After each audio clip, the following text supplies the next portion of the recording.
All right, so today we're going to talk about genetic engineering, or introduction to genetic engineering. And so genetic engineering is basically a changing in of the DNA code, right? Or manipulating that DNA. I say there's two different types of genetic engineering. There's old school genetic engineering and new school genetic engineering.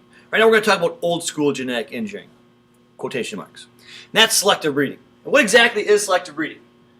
All that selective breeding is you decide which animal breeds together to create the offspring that you're looking for. So you're breeding animals for the desired traits that you're looking for.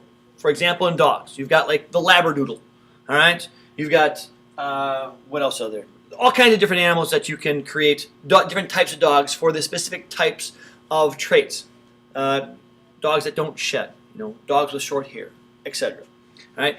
At one point in time, they actually did selective breeding for a little wiener dog, and they tried to create a wiener dog with very short legs, even shorter than what they have now. And they got it to the point where they actually selectively bred these dogs so that the dog had such short legs that it couldn't move. It was just like a hot dog with just little snubs for legs. And I say it's right, but they tried it, and they got it by selectively breeding for a specific trait. So that's selective breeding. Now, when you do this, when you cross different individuals, okay, to try to get the best of both worlds, this is called hybridization. So let's say you have a fast horse and a strong horse. You want to get a horse that's fast and strong.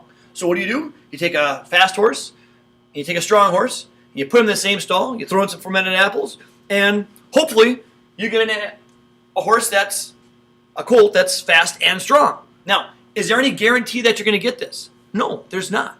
All right. So, old school genetic engineering, all right, selective breeding is very time consuming, all right, and there's no guarantees.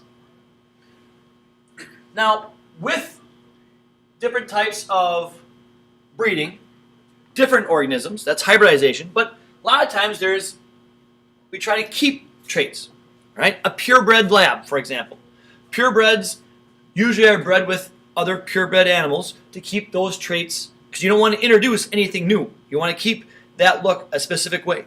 So taking two purebreds with the same traits, this is called inbreeding. Now, there's some good things and bad things with inbreeding. Inbreeding, of course, you've got some, that you get to keep the traits that you want.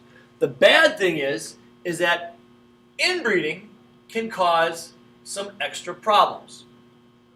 Right? It increases the risk that a recessive allele shows up, so a recessive trait. In black labs, for example, you have hip dysplasia, which is a joint problem. Inbreeding is risky, and that's why it's illegal for you to marry your sister or even your first cousin, because the chance of having a genetic disorder with you having a child with a sibling besides is very high. It's like 1 in 4, I believe. Right? Now, same thing. You can't marry your first cousin because the chance of a genetic disorder, a recessive order showing up, is still very high. It's less. It's like 1 in 16, I believe, but it's still a pretty high chance. Now,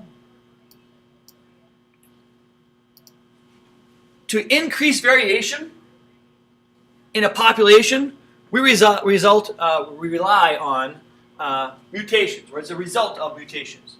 And we can cause these mutations by adding outside environmental stimuli, like radiation or chemicals, to an organism to cause those mutations. Now, we talked about mutations earlier, about how all mutations aren't good. Okay, and so once again, it's a hit and miss type deal. So that's the basics of old school genetic engineering. We'll talk about new school in the future.